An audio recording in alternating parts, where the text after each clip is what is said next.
राष्ट्रीय आय से संबंधित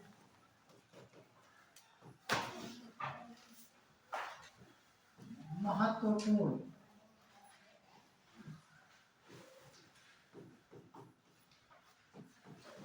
तथ्य, साथ में पढ़ेंगे भारत में आर्थिक विकास। हम लोग देखेंगे सतत विकास क्या होता है, समावेशी विकास,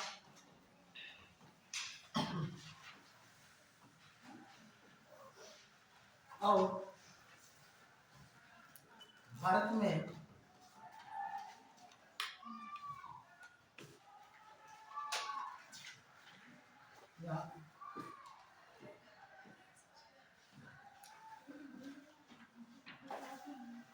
आर्थिक वृद्धि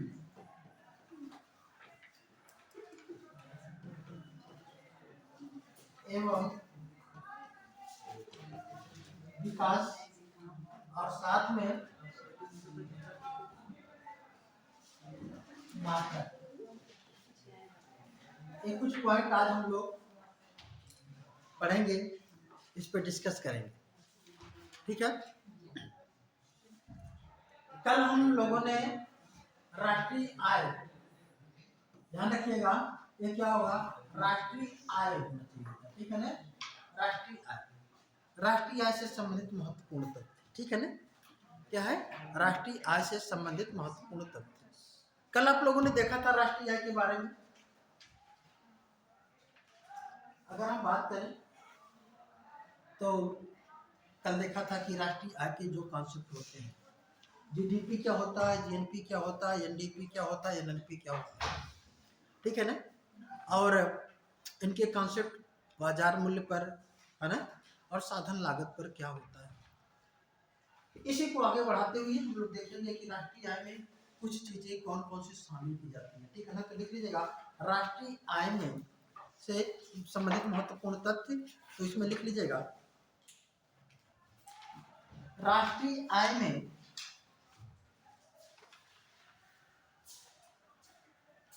शेयर के क्रय विक्रय को शामिल नहीं किया जाता, शेयर के क्रय विक्रय को शामिल नहीं किया जाता, किंतु शेयर के क्रय विक्रय से प्राप्त होने वाला कमीशन,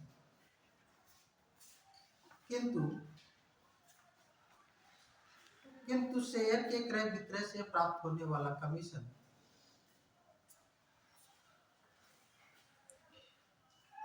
राष्ट्रीय आय का भाग होता है।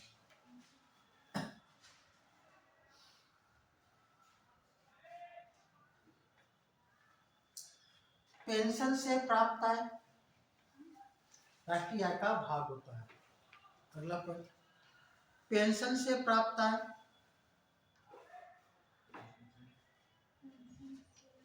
पेंशन से प्राप्त आय, बेरोजगारी भत्ता से प्राप्त आय,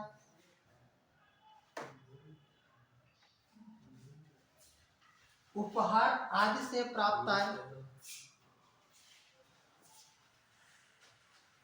को राष्ट्रीय आय में शामिल नहीं किया जाता।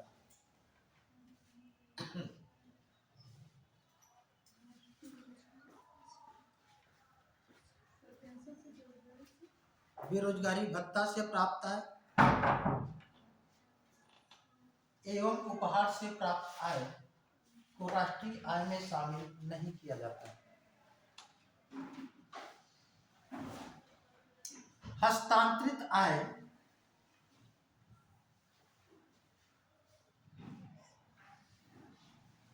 को राष्ट्रीय आय में शामिल नहीं किया जाता। हस्तांतरित आय को राष्ट्रीय आय में शामिल नहीं किया जाता।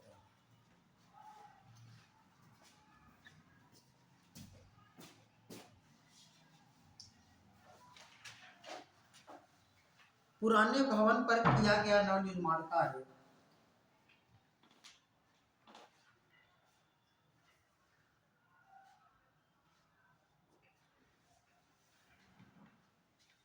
राष्ट्रीय आय का भाग होता है।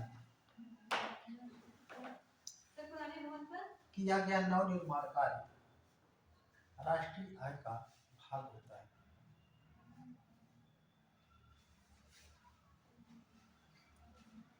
फिर लिखिएगा संबंधित वर्ष में भाग होता है। लिखिएगा संबंधित वर्ष में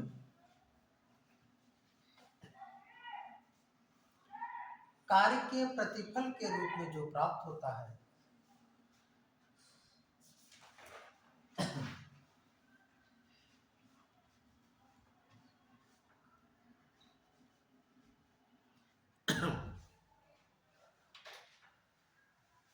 राष्ट्रीय आय में शामिल किया जाता है।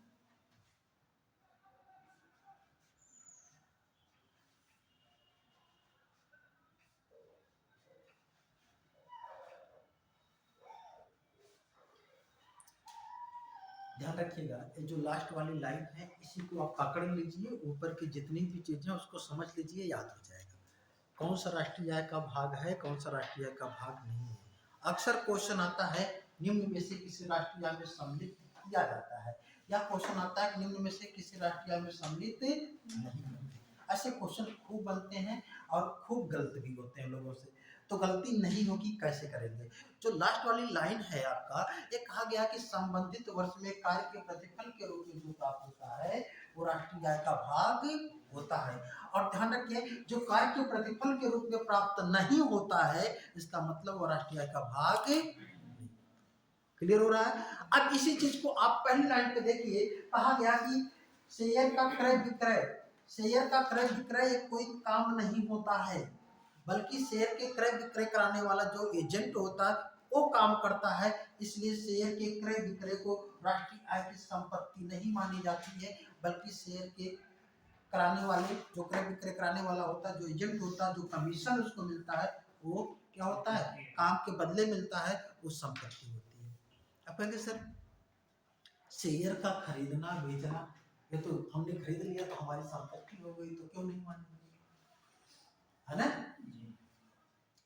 दरअसल में वास्तव में अगर आप देखें आपने शेयर खरीदा है तो आपकी संपत्ति में इंक्रीजिंग नहीं होगी। कैसे? शेयर क्या होता है? शेयर किसी कंपनी का एक प्रकार का ऋण पत्र होता है जो कोई किसी कंपनी के द्वारा जारी किया जाता है, और वह क्या होता है प्राथमिक मार्केट से होते हुए द्वितीय मार्केट में आता है, जिसे आम जनता परचेज करती है। आम जनता शेयर को किस मार्केट से परचेज करती है? द्वितीय मार्केट से, प्राइमरी मार्केट से। क्या होता है प्राइमरी मार्केट, सेकेंडरी मार्केट, उसको हम लोग बात करेंगे। देखिए शेयर का क्रय विक्रय, जैसे मान लीजिए एक व्यक्ति है, ठीक है ना, उसने क्या किया, एक शेयर खरीदा 100 रुपए का। कितने का? 100 रुपए। अब उसने 100 रुपए की नोट या 100 रुपए का अमाउंट उस शेयर देने वाले व्यक्ति को दे दिया कि भैया ये लो 100 रुपया और 100 रुपए का हमको शेयर दे। उसकी क्या आय में कोई इंक्रीजिंग डिक्रीजिंग हुई?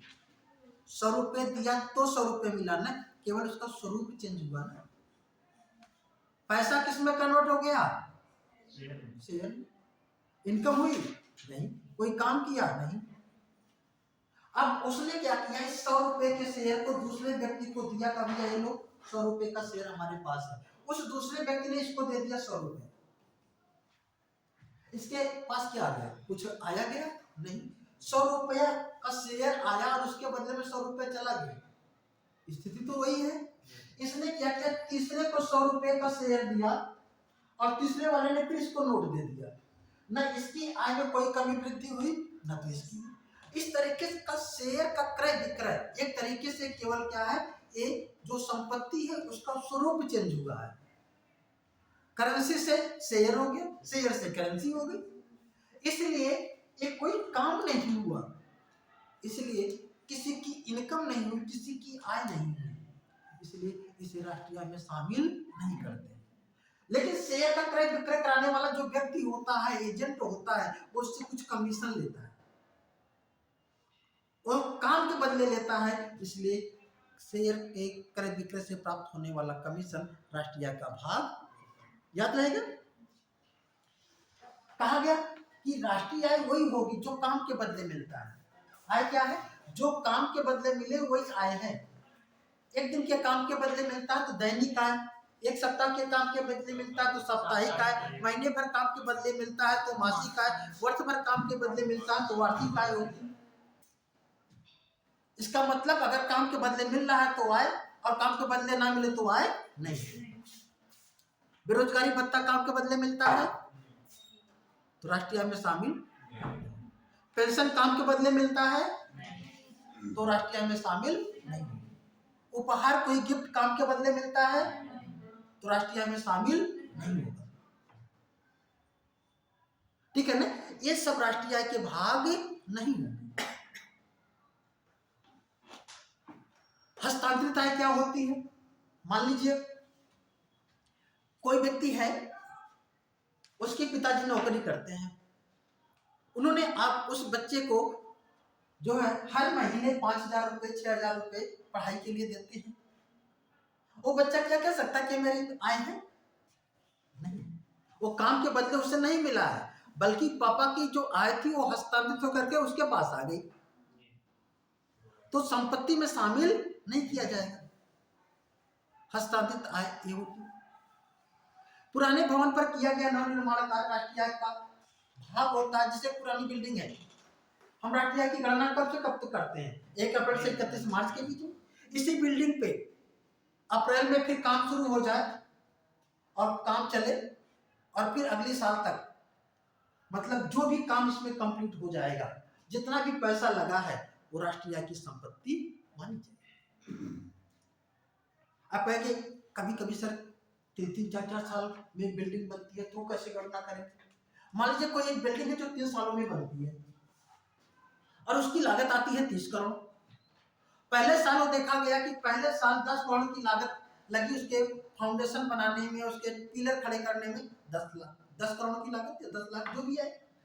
दूसरे साल तो जितना भी उसमें लागत आई, मान लीजिए 10 लाख की आई तो 10 लाख उस साल की संपत्ति। अगले साल फिर 10 लाख लगा तो अगले साल में फिर वो 10 लाख की संपत्ति होगी, उसकी आय में जोड़ेगा। तीसरे साल में फाइनली तैयार हुआ, फिर 10 लाख लगा, तो वो 10-10 लाख जो 3 साल हुआ, तो 3 साल में जाकर के क्या होगा?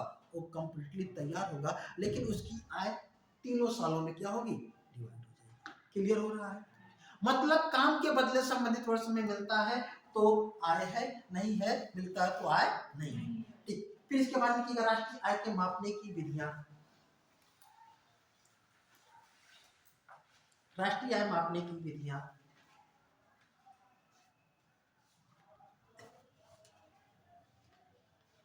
राष्ट्रीय आय मापने की निम्नलिखित 3 विधियां हैं।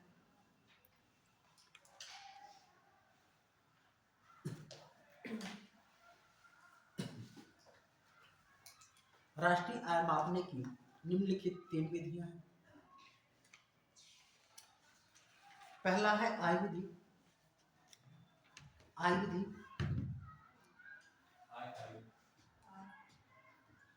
देखिए, राष्ट्रीय आय मापने की कितनी विधियां हैं? 3 विधियां।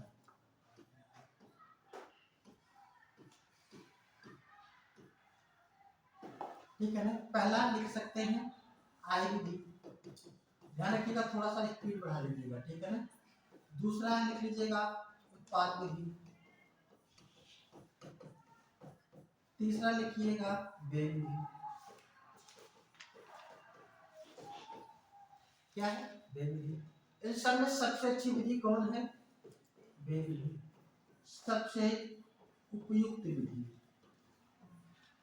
या अच्छी विधि कौन है? व्यय विधि। इससे क्या किया जाए तो ज्यादा सही और सटीक मिलता है।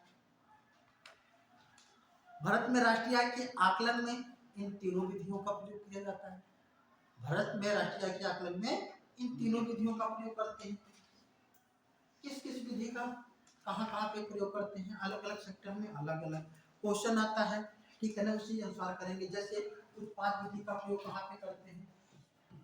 उत्पाद विधि का प्रयोग, उत्पाद विधि का प्रयोग कहाँ पे? कृषि। कहाँ पे करते हैं बेटा? कृषि प्लस कृषि क्षेत्र प्लस निर्माण प्लस विनिर्माण। यहाँ पे किसका प्रयोग करते हैं? उत्पाद विधि का। ठीक है ना। दूसरा देखेंगे आय विधि का प्रयोग कहाँ पे करते हैं? आय विधि का प्रयोग कृषि क्षेत्र निर्माण विनिर्माण। ठीक है ना, विनिर्माण। अच्छा, आय विधि का प्रयोग कहाँ पे करते हैं? देख लीजिएगा,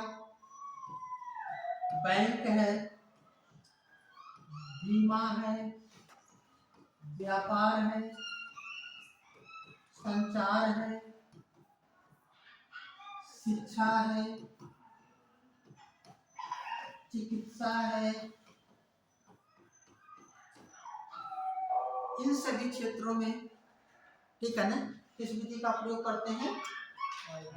आय विधि का। व्यय विधि का प्रयोग कहाँ पे करते हैं राष्ट्रीय आय के आकलन में? व्यय विधि का प्रयोग कहाँ पे होता है? लिख लीजिएगा, भौतिक संपदा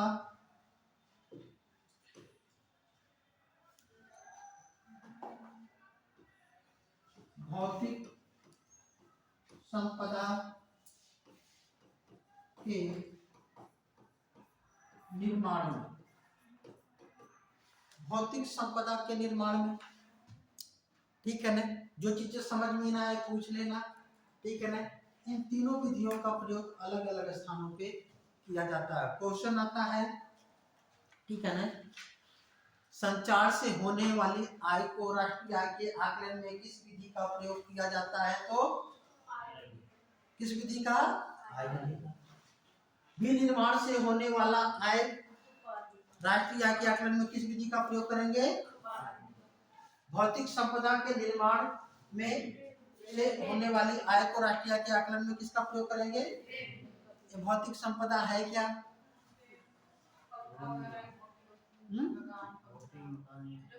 हाँ, रियल इस्टेट। जो क्या है, आप देख सकते हैं, जो बिल्डिंग भवन खरीद करके बनाए जाते हैं या खुद अपने भूमि पर कोई व्यक्ति बनाता है, तो उस व्यक्ति की संपत्ति तो होती ही है, साथ में देश की भी संपत्ति होती है। तो भौतिक संपदा के निर्माण। चलिए अगला पॉइंट फटाफट नोट करिएगा। राष्ट्रीय आय का आकलन सबसे पहले, जिसको नहीं मालूम है वो नोट करेगा, जिसको मालूम है बोलता रहेगा, ठीक है ना। सबसे पहले किसने किया था? दादा भाई नौरोजी ने। दादा भाई नौरोजी ने राष्ट्रीय आय का आकलन सबसे पहले दादा भाई नौरोजी ने। उनकी पुस्तक का नाम क्या था? Poverty and un British rule in India. Poverty and un British rule in India किसकी पुस्तक है? दादा भाई नौरोजी की। वैज्ञानिक आधार पर राष्ट्रीय आय का आकलन किसने किया पहली बार? VKRB राव ने।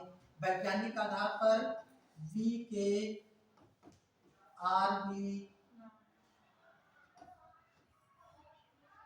राव, फुल फॉर्म मत जानिएगा, बस राव साहब याद रखिए। VKRB राव ने क्या किया था? वैज्ञानिक आधार पर राष्ट्रीय आय का आकलन किया था।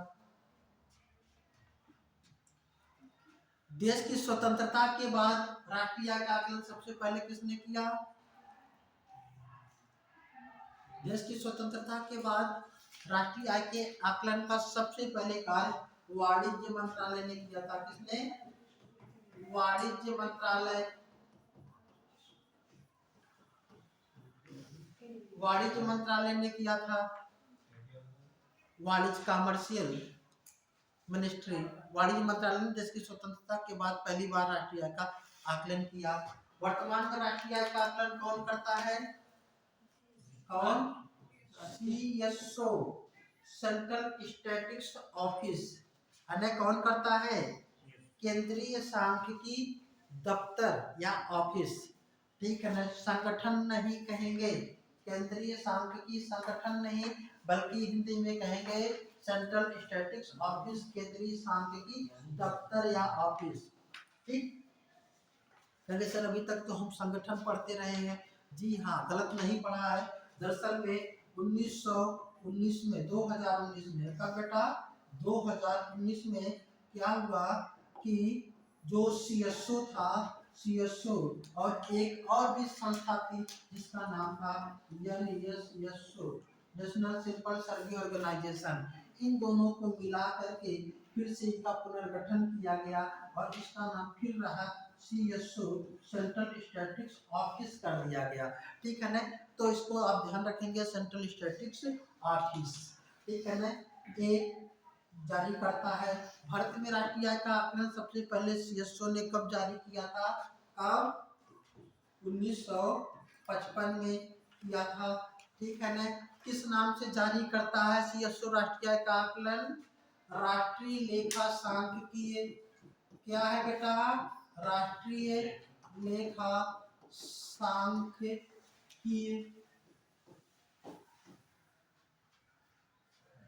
किसने? राष्ट्रीय लेखा सांख्यिकी के नाम से जारी करता है। 60 में से कहते हैं नेशनल अकाउंट स्टैटिस्टिक्स, NAS, नास के नाम से जारी करता है।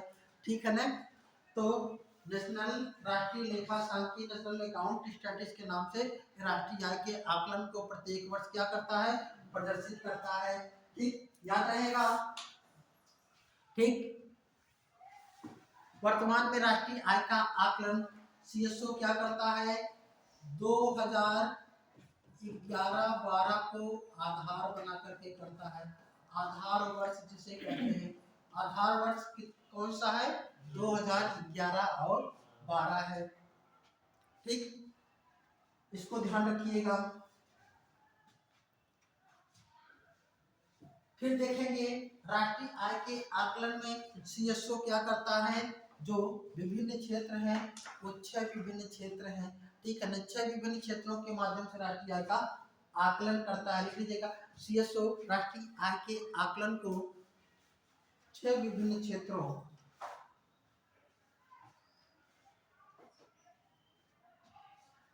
के माध्यम से, 6 विभिन्न क्षेत्रों के माध्यम से प्रदर्शित करता है।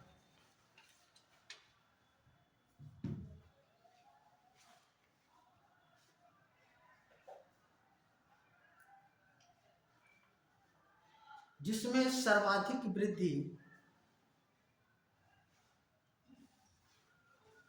सर्वाधिक वृद्धि वित्त एवं वास्तविक संपदा में देखी गई है। वित्त एवं वास्तविक संपदा में, यही आएगा क्वेश्चन। इसके बाद संपदा में देखी गई है। इसके बाद दूसरे स्थान पर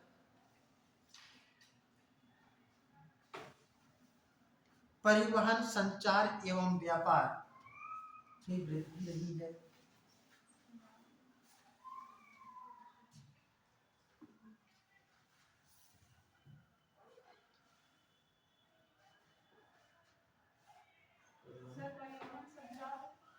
व्यापार,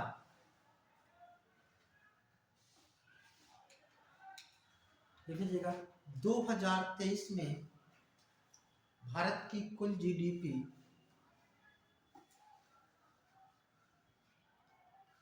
स्थिर मूल्य पर 160.6 लाख करोड़ थी। 6 लाख करोड़ रुपए की कितनी? 160.6 लाख करोड़ की जीडीपी थी स्थिर मूल्य पर।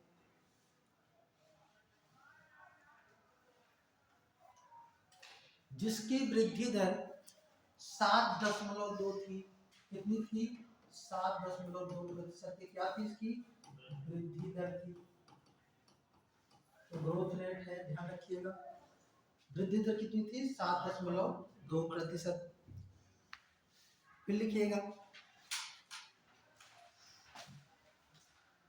देश में सर्वाधिक जीडीपी वाला राज्य, सर्वाधिक जीडीपी वाला राज्य कौन सा है? महाराष्ट्र है। कॉन्सेप्ट भूल गए तो कौन है? महाराष्ट्र है। दूसरे स्थान पर तमिलनाडु,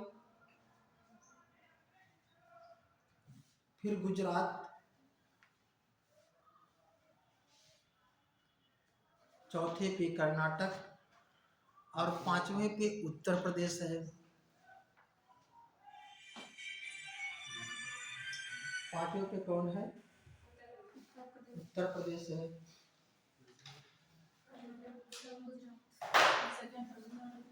उत्तर प्रदेश, ठीक है ना? अच्छा, देश की कुल जीडीपी में सबसे ज्यादा योगदान कौन सा राज्य करता है? उत्तर प्रदेश। लिख लीजिए, देश की कुल जीडीपी में सर्वाधिक योगदान उत्तर प्रदेश का है।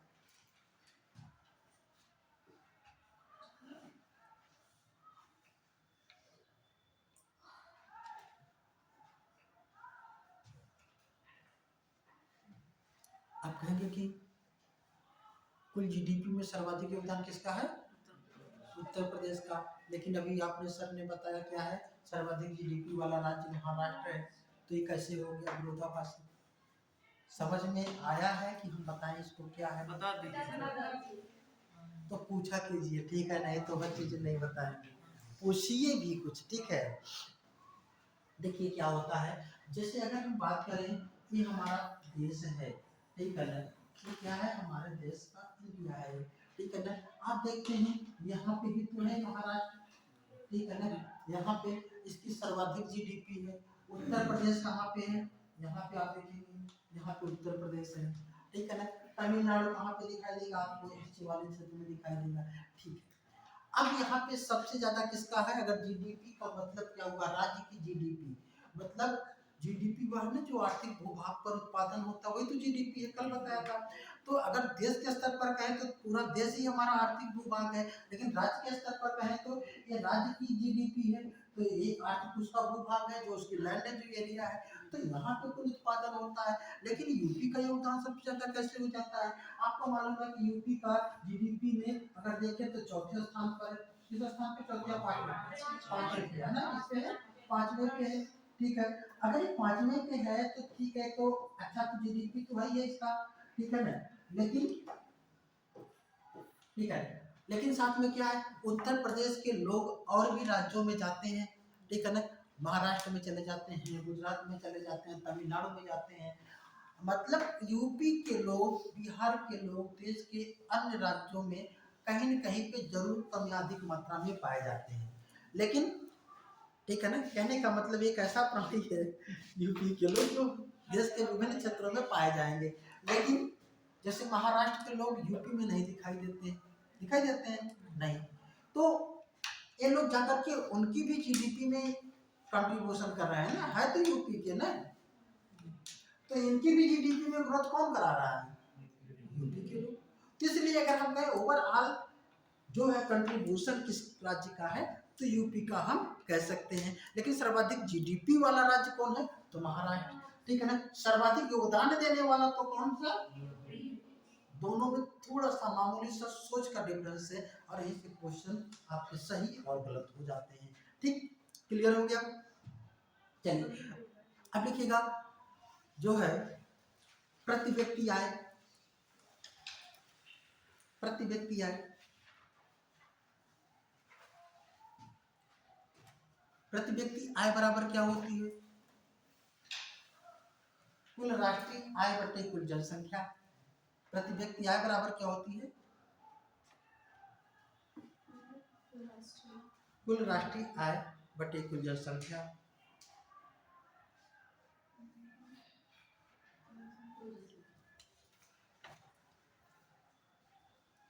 भारत की प्रति व्यक्ति आय 2023 में $2601 की, कितनी बेटा? $2601, $2601 की, डॉलर की। भारत की प्रति व्यक्ति आय 2023 में कितना था? $2601। रुपए में अगर हम बात करें तो 98,118 रुपए। कितना? 98,118 रुपए, ठीक है ना? कितना? ये किस आधार पर है? स्थिर मूल्य के आधार पर। किस आधार पर? स्थिर मूल्य के आधार पर। जब स्थिर या चालू ना दिया हो तो पूछा जाए केवल कि भारत की प्रति व्यक्ति आय कितनी है, तो आपका अंडरस्टैंड रहता है, स्टूड रहता है कि वह स्थिर मूल्य पे पूछ रहा है। तो कितना होगा? 98,118 रुपए। चालू मूल्य पे लिख लीजिएगा प्रति व्यक्ति आय। ठीक है ना? ये लगभग 2 लाख रुपए। चालू मूल्य को नहीं पूछता है, इसको ध्यान रखिएगा। तो इसलिए ज्यादा डाटा नहीं लिखाएंगे। लगभग 2 लाख के लगभग है। नोट करना चाहे तो करें, ना चाहे तो ना करें। फिर लिख लीजिएगा सर्वाधिक प्रति व्यक्ति आय वाले राज्य। सबसे ज्यादा किस राज्य की प्रति व्यक्ति आय ज्यादा है? ठीक है ना? कौन सा है? लिख लीजिएगा तेलंगाना पहले स्थान पर है। तेलंगाना कितना है? पहले स्थान पर है। दूसरे स्थान पर कर्नाटक, तीसरे स्थान पर आंध्र प्रदेश।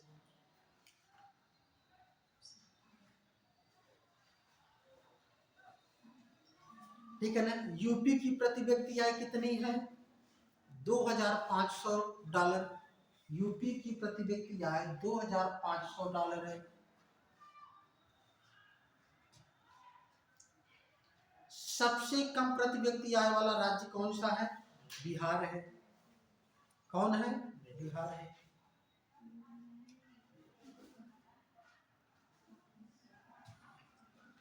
दो 2023 में, ठीक है ना, जीडीपी की वृद्धि दर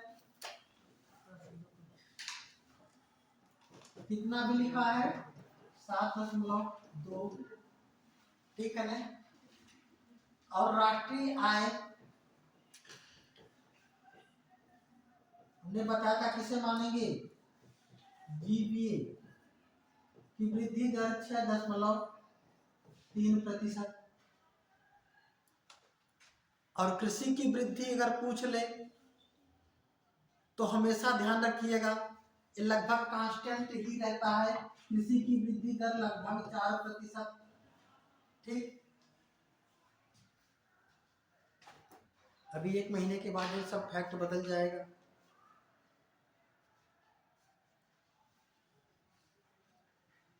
विश्व में सर्वाधिक प्रति व्यक्ति आय वाला देश कौन सा है? आयरलैंड।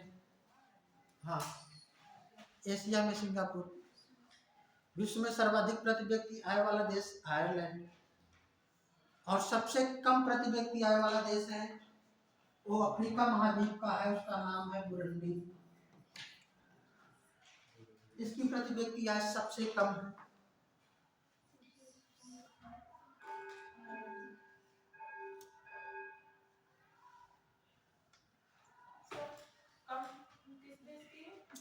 बुरुंडी की बेटा है, ये अफ्रीका महाद्वीप में है। ठीक, अच्छा अगर ये पूछा जाए कि कुल जीडीपी में विभिन्न क्षेत्रों का योगदान, सबसे ज्यादा योगदान किस क्षेत्र का है?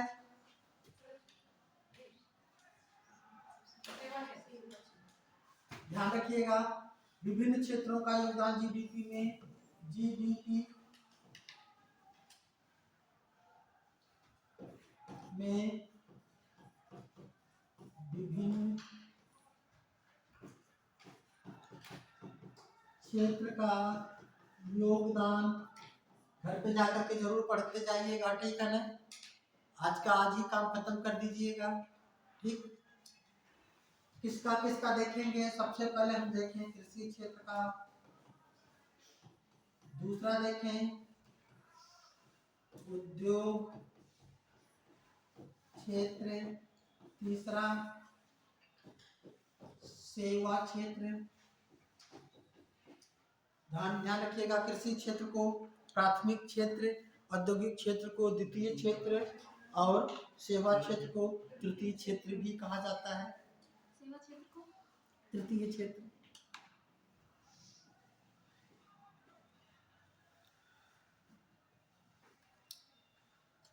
अगर हम देखें तो कुल जीडीपी में इनका योगदान लगभग कितना है?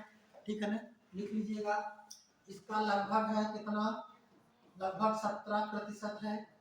एग्जैक्ट तो है 16.6%। ठीक है ना, तो लगभग 17 मान लीजिए, एक कम बेसी होता रहता है। ये लगभग कितना है, 30%। ये लगभग कितना है, 53% के लगभग। ये पॉइंट में समथिंग 53.4 के लगभग है। ठीक है ना, कुछ इसका मतलब है राउंड फिगर में याद रखिएगा लगभग इतना है। सबसे ज्यादा योगदान किस क्षेत्र का है, सेवा क्षेत्र का। सबसे कम योगदान किसका है, कृषि क्षेत्र का। और ध्यान रखिएगा, जब भी कोई नई रिपोर्ट आएगी आने वाले समय में 2 4 6 10 सालों में, कभी भी जब भी आप पढ़ें तो कृषि का क्षेत्र जो है वो सिमटता जाएगा और सेवा क्षेत्र, उद्योग क्षेत्र का जो क्षेत्र है वो बढ़ता जाएगा। सेवा क्षेत्र का अपेक्षाकृत ज्यादा बढ़ेगा उद्योग क्षेत्र की तुलना में। जब हमारा देश स्वतंत्र हुआ था 1900, अगर हम 51 की बात करें तो उस समय कृषि क्षेत्र का योगदान कुल देश की जीडीपी में 65 था, इसका योगदान 18 था और इसका योगदान 17 था। लेकिन हुआ क्या, ठीक है ना, हमारे देश की कुल जीडीपी में सबसे ज्यादा योगदान करने वाला क्षेत्र कौन सा हो गया है, सेवा क्षेत्र। ठीक है ना, ये उस समय की बात थी, इस समय इस चीज को पूछेगा नहीं, लेकिन आप उसे एक कंपाइल करके याद रख सकते हैं। ठीक है, इसका मतलब कृषि क्षेत्र का योगदान बहुत तेजी से क्या हुआ है, 65 से कम होकर के 17 पे आ गया है। ये 17 से क्या होगा, 15 होगा। ध्यान रखिएगा, एक कृषि क्षेत्र है बेटा, ठीक है ना, ये क्या है, ये कृषि क्षेत्र है। जब कृषि क्षेत्र की बात करते हैं तो उसमें कृषि आता है, मछली पालन आता है, पशु पालन आता है, जितने भी पालन है सब आते हैं, वानिकी भी आता है। ठीक है ना, अगर हम एग्जैक्ट कहें कृषि क्षेत्र का योगदान, तो कृषि क्षेत्र का योगदान ज्यादा से ज्यादा, ठीक है ना, ये कितना होगा, 15% केवल कृषि का योगदान। अगर कृषि क्षेत्र का तो ज्यादा होगा, केवल कृषि का योगदान की अगर हम बात करें तो लगभग कितना होगा, 15 होगा। ठीक है ना, तो आप इसको ऐसे ही याद करेंगे। ठीक है ना, ये क्वेश्चन आता है, उस क्वेश्चन को, इस स्टेटमेंट को देखने के बाद, इस डाटे को देखने के बाद आप लिखिए क्वेश्चन, लिखिए था जल्दी से फट से। कथन और कारण वाले क्वेश्चन, कथन और कारण लिखिएगा। देश की स्वतंत्रता के बाद, कथन है, देश की स्वतंत्रता के बाद देश की कुल जीडीपी में कृषि क्षेत्र का योगदान, देश की स्वतंत्रता के बाद देश की कुल जीडीपी में कृषि क्षेत्र का योगदान निरंतर कम हुआ है।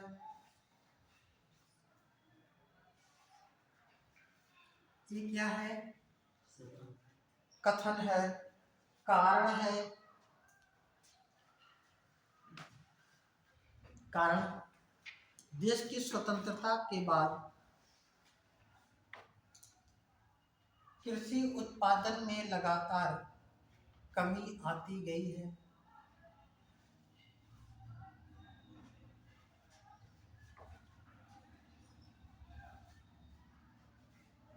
अब इसका पहला ऑप्शन, केवल ऑप्शन सुन लीजिए, लिखिए नहीं, टाइम इतना वेस्ट नहीं करना। पहला ऑप्शन है, बताइएगा केवल आंसर।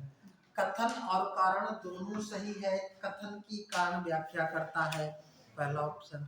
दूसरा ऑप्शन है, कथन और कारण दोनों सही है, कथन का कारण व्याख्या नहीं करता। तीसरा ऑप्शन है, कथन सही है, कारण गलत है। चौथा ऑप्शन है, कारण सही है, कथन गलत है। क्या सही, कथन सही कारण गलत, कथन सही है, कारण गलत है। कथन सही है क्योंकि लगातार जीडीपी में कृषि क्षेत्र का योगदान कम हुआ है, लेकिन इसका कारण ये नहीं कृषि का उत्पादन कम हुआ है, बल्कि इसका कारण ये है कि सेवा और उद्योग क्षेत्र का उत्पादन कृषि की तुलना में तेज हुआ है, इसलिए वो भी बढ़ा है लेकिन वृद्धि की गति कम हुई है और उसकी तुलना में ये बहुत तेजी से बढ़े हैं। अगर यही कारण में दे देता कि सेवा और उद्योग क्षेत्र का उत्पादन तेजी से बढ़ा है तो क्या लिखते, तब कथन और कारण दोनों सही है और उसकी व्याख्या कर रहा है। ठीक है ना, क्लियर। चलिए ये हो गया। तो राष्ट्रीय आय के बाद अब हम लोग दूसरी चीजें देखते हैं, दूसरा क्या पढ़ना था हम लोगों को। ठीक है, आ जाइए जल्दी जल्दी टॉपिक खत्म करना है। आर्थिक वृद्धि और आर्थिक विकास समझ लीजिएगा, मेन चीजों को जो समझिएगा उसको नोट कर लीजिएगा। आर्थिक वृद्धि और आर्थिक विकास, ठीक है ना। आर्थिक वृद्धि किसे कहते हैं, आर्थिक विकास कहते हैं किसे कहते हैं, जब अर्थव्यवस्था के किसी क्षेत्र में मात्रा के रूप में बढ़ता है तो आर्थिक वृद्धि क्या होता है, आर्थिक वृद्धि। और आर्थिक विकास कब होता है, जब अर्थव्यवस्था में लोगों के अंदर मतलब गुणात्मक सुधार होता है तो उसे आर्थिक विकास कहते हैं। मतलब अगर हम बात करें आर्थिक वृद्धि का मतलब कि अर्थव्यवस्था में उत्पादन में वृद्धि होगी, आय में वृद्धि होगी, जनसंख्या में वृद्धि होगी, मतलब जिसका मेजरमेंट किया जा सके, जिसे मापा जा सके, जो मेजरेबल हो, जो मात्रात्मक हो, वह क्या है, वृद्धि हो। विकास मेजरेबल हो सकता है और नहीं भी हो सकता है।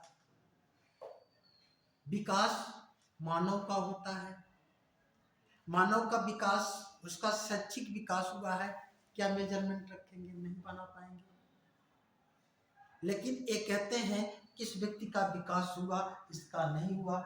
जिस भी व्यक्ति के गुणात्मक पहलुओं पर सुधार होता है वो विकास कहा जाता है। अगर शिक्षा में सुधार है, स्वास्थ्य में सुधार है, रहन सहन में सुधार है, जीवन स्तर उच्च कोटि का है, उच्च विचार है, सरल जीवन है, तो उसे क्या कहेंगे, विकास है। और ऐसा नहीं है तो कहेंगे विकास है। तो वृद्धि आवश्यक है या विकास,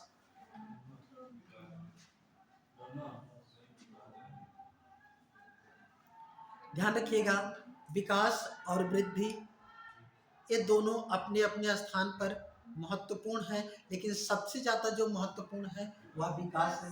वृद्धि कुछ ना हो लेकिन विकास होना चाहिए, वृद्धि हो लेकिन विकास नहीं हो रहा है तो कोई मतलब नहीं है। हमारे देश की आय कितनी बढ़ जाए, उत्पादन कितना बढ़ जाए, लेकिन लोगों के जीवन स्तर में सुधार नहीं तो अच्छा नहीं है। हाँ जी, उत्पादन कम है, वृद्धि कम है, लेकिन जीवन स्तर में सुधार हो रहा है तो सुधार को विकास माना जाएगा। अभी पैसे लोगों के पास हो ना हो लेकिन आप लोग शिक्षा ग्रहण कर रहे हैं तो विकास हो रहा है, विकास हो रहा है। चलिए, आर्थिक वृद्धि और आर्थिक विकास में ये थोड़ा सा अंतर था। आर्थिक वृद्धि का जो सबसे अच्छा मापक होता है प्रति व्यक्ति आय होती है, पॉइंट कर लीजिएगा। प्रति व्यक्ति आय में वृद्धि को आर्थिक वृद्धि का सबसे अच्छा मापक माना जाता है, लिख लीजिएगा। प्रति व्यक्ति आय में वृद्धि को आर्थिक वृद्धि का सबसे अच्छा मापक माना जाता है।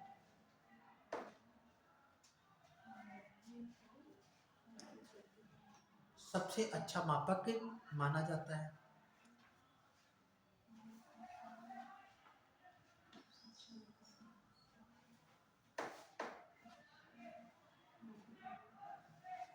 ठीक है, देखिएगा, आर्थिक विकास को मापने का कार्य सबसे पहले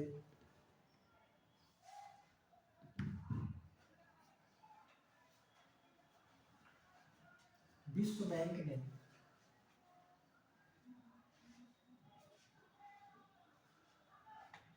1970 में आवश्यकता न्यूनतम प्रत्यागम, आवश्यकता न्यूनतम प्रत्यागम, इंग्लिश में कहते हैं बेसिक नीड अप्रोच, आवश्यकता न्यूनतम प्रत्यागम का प्रयोग किया। पहली बार विकास को बताने का काम किया गया था। ठीक, प्रयोग किया जो असफल रहा। पढ़ने में अच्छा लगेगा थोड़ा सा, ठीक है ना। असफल के बारे में नहीं पूछेगा, पूछेगा कि पहली बार कब किया गया, किसका प्रयोग किया गया था विकास को बताने के लिए। फिर लिखिएगा 1976 में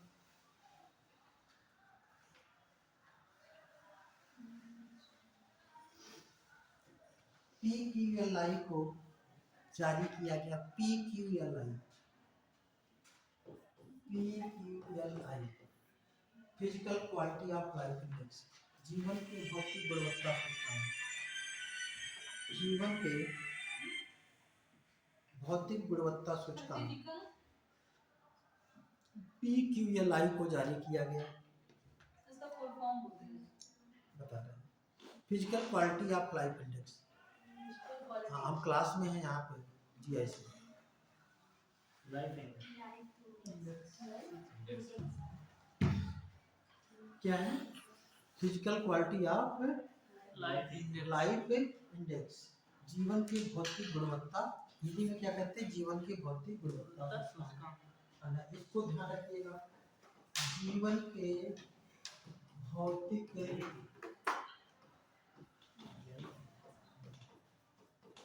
गुणवत्ता सूचकांक, ठीक है ना, इसको ध्यान रखिए, ठीक है ना। इसे क्या कहते हैं शॉर्ट में? PQLI, ठीक है ना। इसमें सबसे पहले इसे तैयार किसने किया था? लिख लीजिएगा,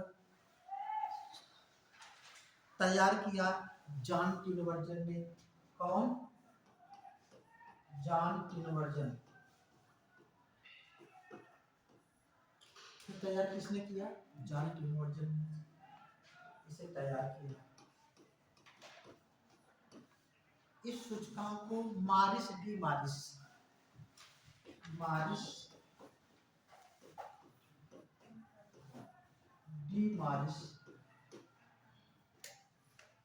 सूचकांक भी कहते हैं। क्या कहते हैं? मारिस डी मारिस सूचकांक।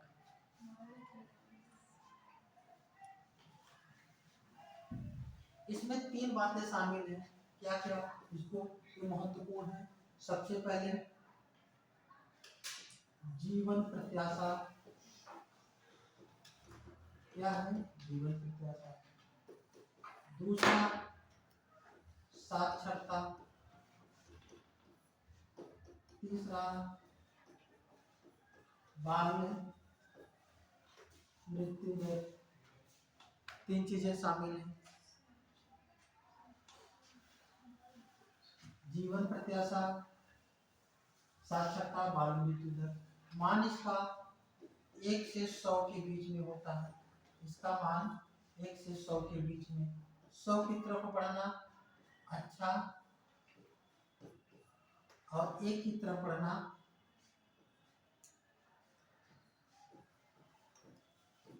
अच्छा नहीं माना जाता, ठीक है ना।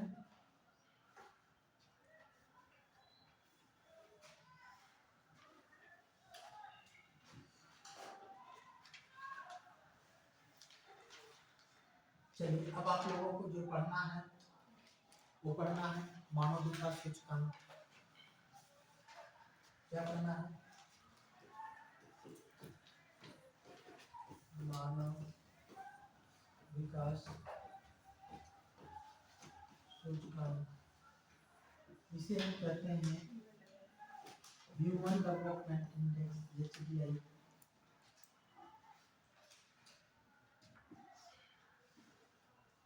ठीक, सबसे पहले ध्यान रखिए, इस HDI ह्यूमन डेवलपमेंट इंडेक्स को तैयार किसने किया था? महबूब उल हक। इसे तैयार किसने किया? महबूब उल हक। महबूब उल हक इसे तैयार करने वाले अर्थशास्त्री थे जो पाकिस्तान मूल के थे, ठीक है ना। महबूब उल हक को ध्यान रखिएगा, ठीक है ना। और इसको तैयार करने में सहयोग जो दिए थे वे भारतीय मूल के अर्थशास्त्री थे। कौन थे? अमर्त्य सेन। कौन थे? अमर्त्य सेन। अमर्त्य सेन भारतीय मूल के अर्थशास्त्री हैं और अमर्त्य सेन को नोबेल पुरस्कार दिया गया था, ठीक है ना। एक क्वेश्चन पूछा गया है, अमर्त्य सेन को नोबेल पुरस्कार कब दिया गया था? तो अमर्त्य सेन को कहीं पे नोट कर लीजिएगा, 1998 में नोबेल पुरस्कार दिया गया था। किसके लिए? अर्थशास्त्र के क्षेत्र में कार्य करने के लिए। इनका क्या सबसे महत्वपूर्ण क्या काम था अमर्त्य सेन का, हम लोग कभी उस तरीके से फ्री होंगे तो बात करेंगे। अमर्त्य सेन ने अपने एक मानक में ये बताने की कोशिश किया कि गरीबों में भी गरीब होते हैं, ठीक है ना। मतलब किसी भी व्यक्ति को जो गरीबों के लिए चलाई जाने वाली योजनाएं हैं सबसे पहले किसके पास पहुंचाई जाए, उन्होंने एक कैटेगरी बताया और ऐसे उन्होंने निर्धारित किया कि मान लीजिए लोग हैं, किसी का विकास ज़्यादा हुआ है, किसी का बहुत कम, किसी का बहुत कम, उससे किसी का ज़्यादा कम, इस तरीके से उन्होंने निर्धारित किया कि विकास में किसे हम पहली प्राथमिकता दें। इस तरीके से उनके कुछ थे। उन्होंने कहा मान लीजिए ऐसे हमने निर्धारित कर दिया, तो एक तो ये लेयर हो गया कि इसके ऊपर जो भी होंगे वो क्या होंगे, वो अमीर होंगे, इसके नीचे जो होंगे वो गरीब होंगे। इसके नीचे भी आप देखें कौन सबसे ज्यादा गरीब है, ये देखेंगे ये थोड़ा सा ज्यादा अमीर है, इसकी तुलना में है तो गरीबी भी है, ये इससे कम है, ये सबसे कम है, ये इससे कम है। कहने का मतलब गरीबों में भी इन्होंने क्या कर दिया, कैटेगराइज कर दिया था, इसलिए बहुत पॉपुलर हुए थे। बहरहाल हम लोग कभी भी जब फुर्सत मिलेगा तो इनके बारे में अच्छी अच्छी बातों को पढ़ेंगे, ठीक है ना। फिर भी हम लोग मानव विकास सूचकांक को थोड़ा सा देख लें। मानव विकास सूचकांक को तैयार किया था अमर्त्य सेन ने। वर्तमान में पूरे विश्व में जो है सभी देशों का जो मानव है उसका विकास कम या अधिक हो रहा है, कितना हो रहा है, किसका सबसे ज़्यादा, किसका सबसे कम है, उसके बारे में जानकारी हमें जो भी मिलती है वो किससे मिलती है, इसी ही एचडीआई की रिपोर्ट से। किससे मिलती है, एचडीआई। तो इस एचडीआई की रिपोर्ट को कौन संस्था जारी करती है, तो संस्था लिख लीजिएगा यूएनडीपी। यूएनडीपी या एचडीआई को क्या करता है, प्रत्येक वर्ष जारी करता है, ठीक है ना। किसको, एचडीआई को। एचडीआई का फुल इसको यूएनडीपी है ना। यूएनडीपी का फुल फॉर्म होता है यूनाइटेड नेशंस डेवलपमेंट प्रोग्राम, संयुक्त राष्ट्र विकास कार्यक्रम, हिंदी में कहते हैं संयुक्त राष्ट्र विकास कार्यक्रम या यूनाइटेड नेशंस डेवलपमेंट प्रोग्राम।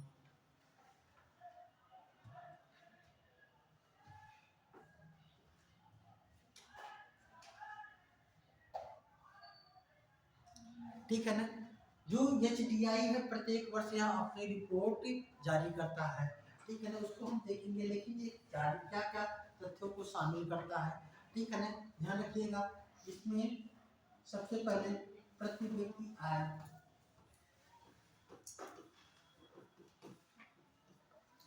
प्रति व्यक्ति आय को शामिल किया जाता है। दूसरा है साक्षरता, तीसरा है जीवन प्रत्याशा,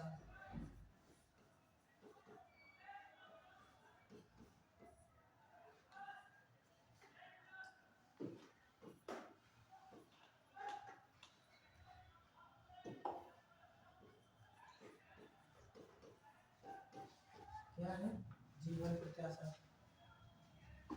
चलिए यहाँ पे प्रति व्यक्ति आय का मतलब क्या होता है, ठीक है ना।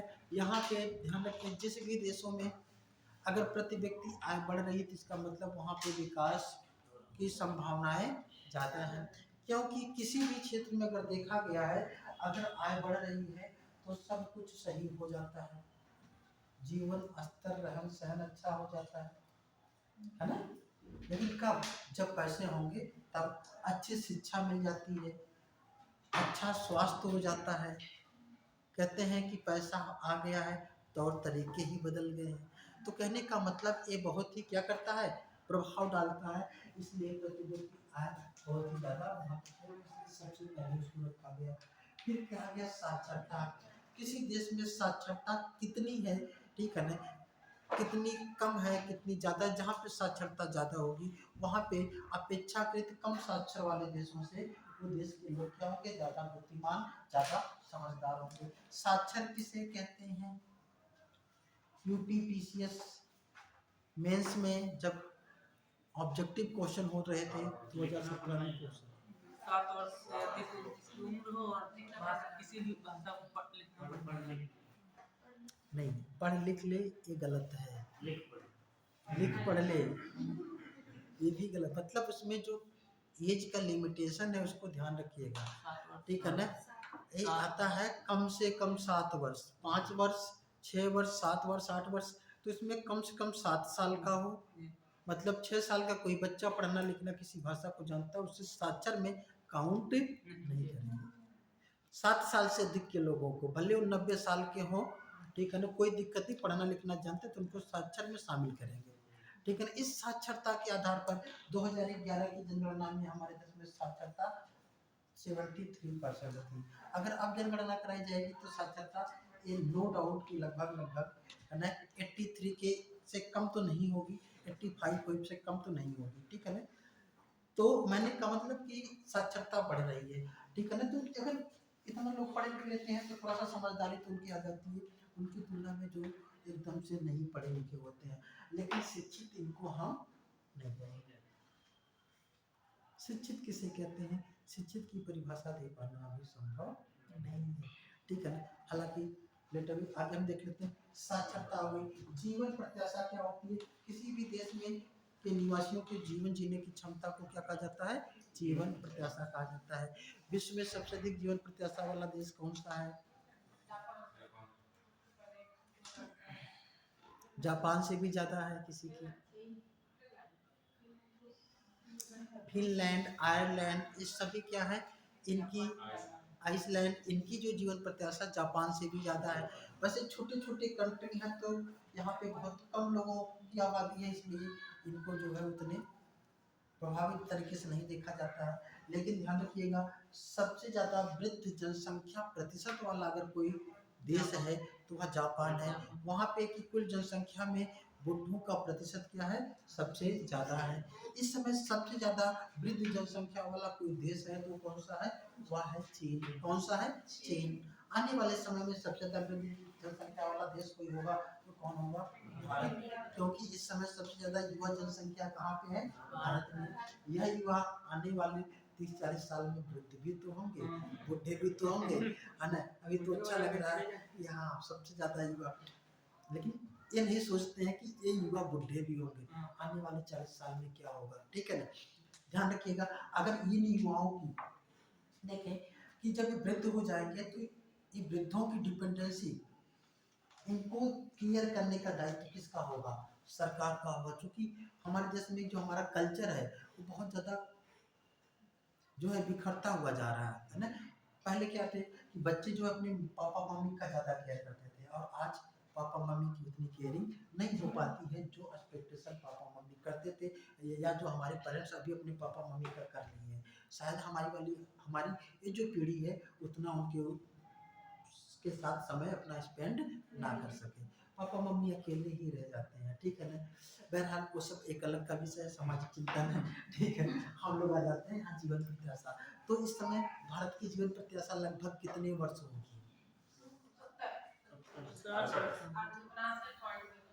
हैं?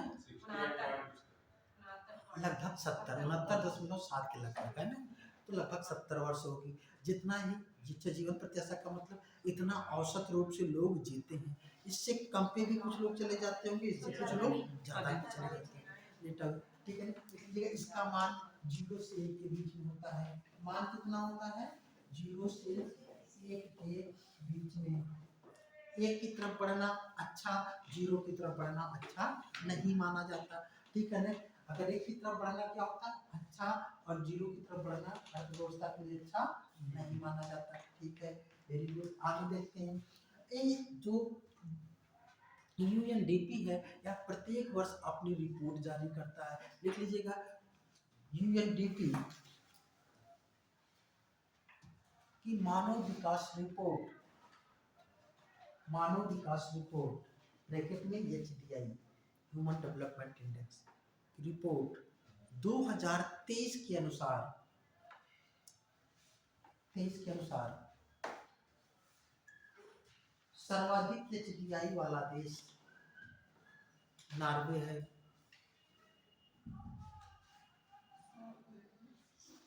कौन है, नॉर्वे। इसके बाद दूसरे तीसरे स्थान पर क्रमशः आइसलैंड और ऑस्ट्रेलिया है। रिपोर्ट आती है हर साल, ऊपर नीचे होते रहते हैं। इसके बाद दूसरे तीसरे स्थान पर क्रमशः आइसलैंड और ऑस्ट्रेलिया है। 191 देशों में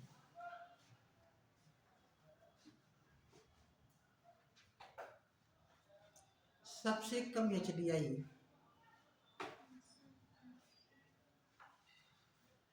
चाड की है। चाड ये कहाँ पे देश है? अफ्रीका महाद्वीप में।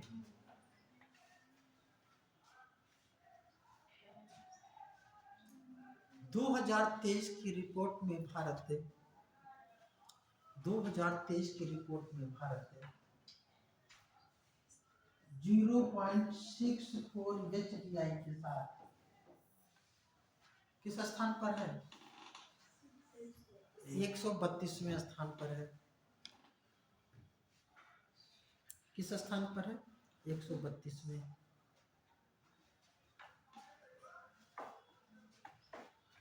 ठीक है ना?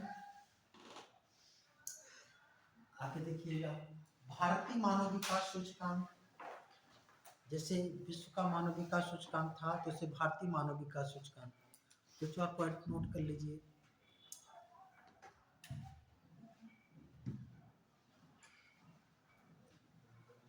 भारतीय मानव विकास सूचकांक पहली बार जारी किया गया। पहली बार कब जारी किया गया? 2002 में। पहली बार कब जारी किया गया? 2002 में। क्वेश्चन पूछा गया है 2016 में। ठीक है ना? भारतीय मानव विकास सूचकांक पहली बार कब जारी किया गया? 2002 में। दूसरी बार कब जारी किया गया? 2011 में।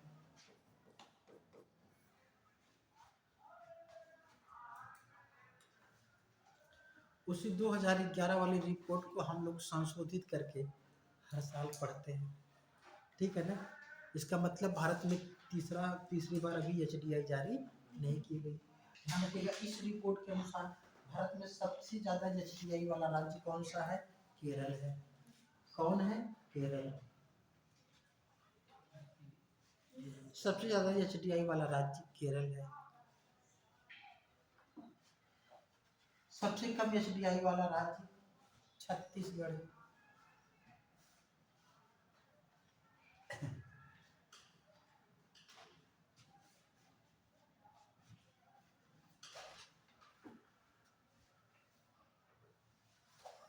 कौन है? छत्तीसगढ़। उत्तर प्रदेश इस रिपोर्ट में 18वें स्थान पर है।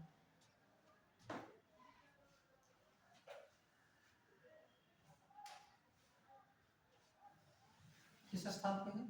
18वें। एचडीआई की दृष्टि से दूसरे तीसरे स्थान पर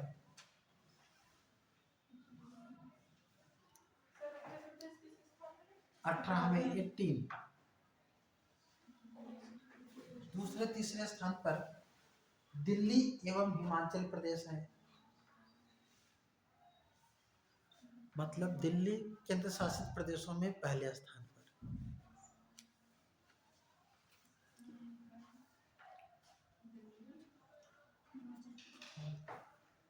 एचडीआई की इस रिपोर्ट में सर्वाधिक वृद्धि साक्षरता में प्राप्त हुई है।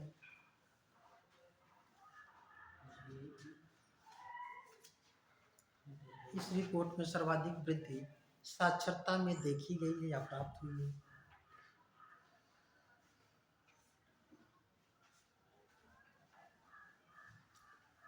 ये तो सब राज्य हो गए। राज्यों में किसने अपना सबसे पहले मानव विकास सूचकांक जारी किया था? लेकिन मध्य प्रदेश देश का पहला राज्य है। मध्य प्रदेश देश का पहला राज्य है जिसने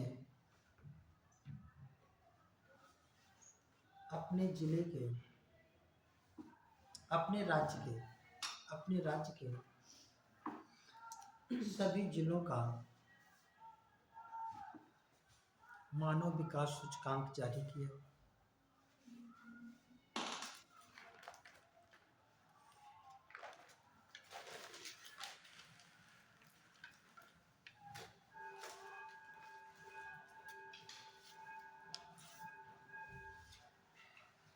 ठीक। लीजिएगा रायगढ़ देश का पहला जिला है जिसने अपने जिले का मानव विकास सूचकांक जारी किया है। रायगढ़ देश का पहला जिला है जिसने अपने जिले के का मानव विकास सूचकांक जारी किया है। जिसने अपने जिले हाँ, जिले का, जिले में जितने गांव हैं हर गांव का मानव विकास सूचकांक जारी किया है। उसने अपने जिले के का मानव विकास सूचकांक जारी किया, अपने जिले का, ये लिख सकते हैं जिले के हर गांव का मानव विकास सूचकांक जारी किया है। जिले के हर गांव का मानव विकास सूचकांक जारी किया है।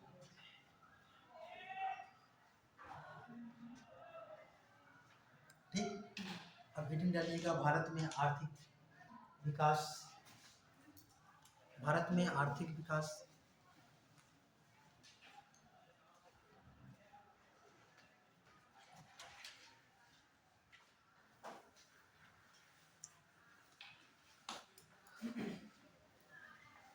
ठीक है, ध्यान रखिएगा विश्व में आर्थिक विकास, भारत में आर्थिक विकास, ये क्या है?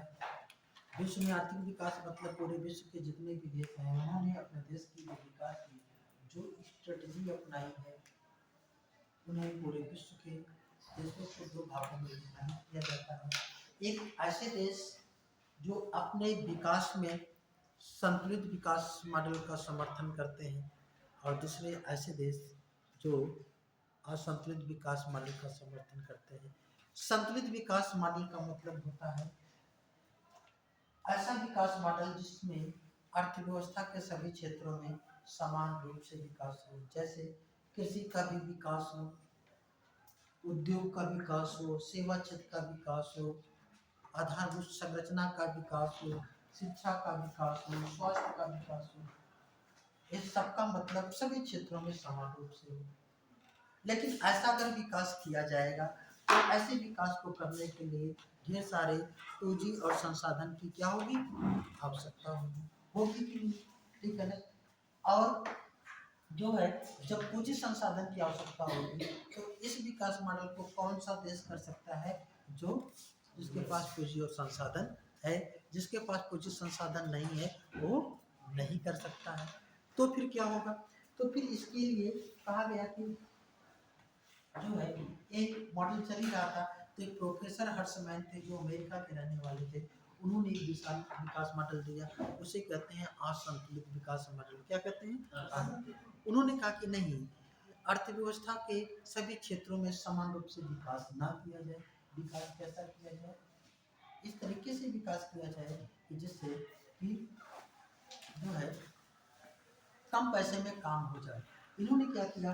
असंतुलित विकास मॉडल का समर्थन किया, कहा कि अर्थव्यवस्था में असंतुलन स्थापित करके विकास किया जाए। असंतुलन का मतलब हुआ कि एक क्षेत्र का विकास किया जाए, दूसरे क्षेत्र का विकास, और उसमें उन्होंने कहा कि सामाजिक क्षेत्र का विकास ज्यादा किया जाए। सामाजिक क्षेत्र के लिए महत्वपूर्ण क्या है? सड़क है, बिजली है, अस्पताल है, चिकित्सालय है, मतलब विद्यालय, ये सभी सामाजिक क्षेत्र के लिए बहुत ही महत्वपूर्ण होता है। उन्होंने कहा कि सामाजिक क्षेत्र का विकास कर दिया जाए सरकार के द्वारा तो निजी क्षेत्र वहाँ पे अन्य क्षेत्रों का मतलब उद्योग का विकास स्वतः ही कर देगा। ऐसे सरकार की पूर्ण रूप से जिम्मेदारी है कि सामाजिक क्षेत्र का भी विकास करे, उद्योग का भी विकास करे। लेकिन एक उद्योग लगाने में जितना पैसा खर्च होगा उससे कम पैसे में उस क्षेत्र में जो ये आधारभूत संरचना है, सड़क है, बिजली है, अस्पताल है, विद्यालय है, ये बन जाएंगे। तो उन्होंने कहा कि इसका विकास सरकार कर दे। जब ये सब चीज़ें होंगी, जो निजी क्षेत्र होगा वहाँ पे अपना जो है उद्योग लगाने के लिए प्रोत्साहित होगा। इस तरीके से विकास तो असंतुलित किया गया, लेकिन क्या होगा जब निजी क्षेत्र भी जाकर के वहाँ पे अपना उद्योग लगा देगा तो विकास पूरा हो जाएगा और इस तरीके से विकास हो जाएगा। लेकिन देश की स्वतंत्रता के बाद हमारे देश की जो आर्थिक स्थिति थी वह थी असंतुलित विकास की, क्योंकि देश के पास आर्थिक संसाधन नहीं थी। आर्थिक संसाधन की क्या थी? कमी थी, पूंजी की कमी थी। लेकिन हमारे देश में लोकतंत्र था, जनता की सरकार चलता था, जनता के द्वारा। इसलिए देश की स्वतंत्रता के बाद हमारे देश में आर्थिक विकास के लिए संतुलित विकास मॉडल को अपनाया गया। और इस संतुलित विकास मॉडल को करने के लिए कर्ज लेकर के विकास करने की पद्धति हमारे देश में प्रारंभ हुई। तो हम लोग इस चीज़ को देखेंगे। तो भारत में आर्थिक विकास लिख लीजिएगा। देश की स्वतंत्रता के बाद लिखिएगा, देश की स्वतंत्रता के बाद भारत में आर्थिक विकास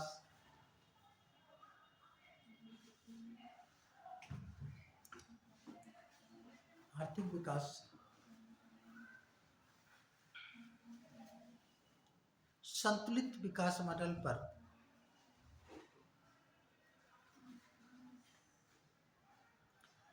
अपनाया जा रहा है।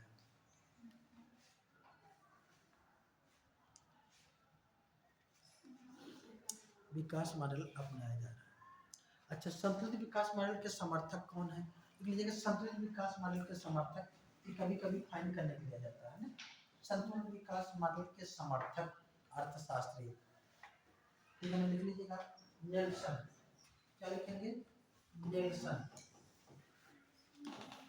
नेल्सन सबसे पहले यही व्यक्ति थे जिन्होंने संतुलित विकास की बात की, नेल्सन। फिर लेविस्टीन, रोडान, लेविस्टीन, रोडान, रोस्टोवो,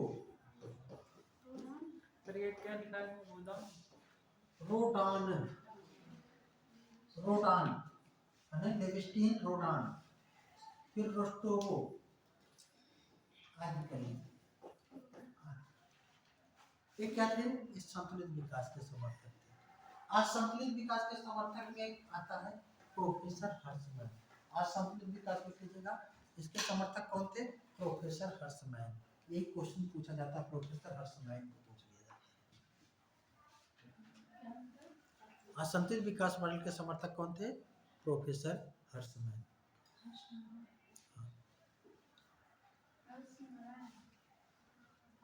प्रोफेसर हर्षमैन, हर्षमैन।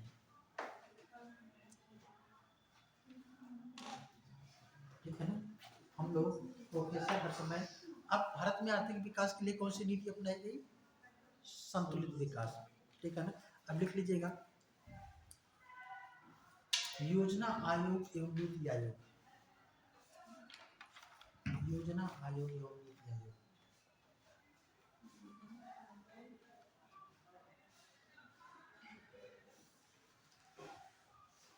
ठीक है ना, ध्यान रखिएगा। बस इतना ध्यान रखिएगा, योजना आयोग की स्थापना कब की गई थी? कब? 15 मार्च 1950 को, ठीक है ना। योजना आयोग की स्थापना 15 मार्च 1950 को।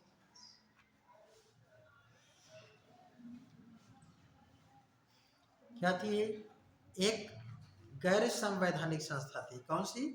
गैर संवैधानिक, मतलब संविधान में इसका उल्लेख नहीं था। गैर संवैधानिक संस्था थी।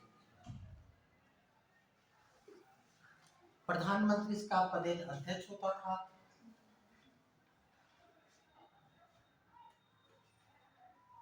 इसका एक उपाध्यक्ष और कई सदस्य होते थे, है ना। और पहले इसके उपाध्यक्ष कौन थे? गुलजारी लाल नंदा थे, ठीक है ना, गुलजारी लाल नंदा थे।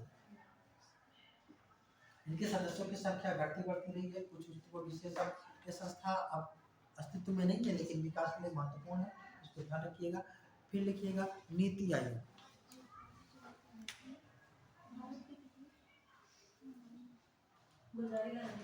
गुलजारी लाल।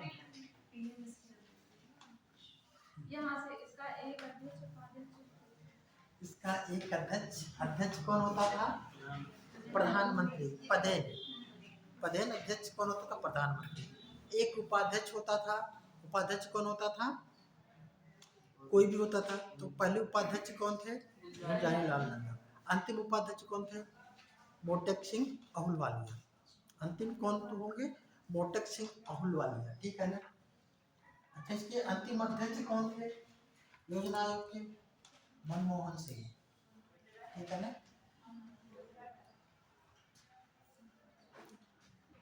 ठीक है, और मोटेक सिंह अहुलवालिया, ठीक है, अहुलवालिया इसके अंतिम उपाध्यक्ष थे, ठीक है ना। इसके बाद नरेंद्र मोदी साहब आते हैं, इस पे कार्य नहीं करते हैं, और फिर नीति आयोग आ जाता है।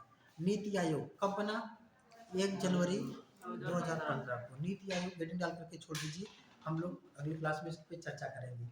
नीति आयोग और भी देश में विकास से संबंधित जो भी चीजें।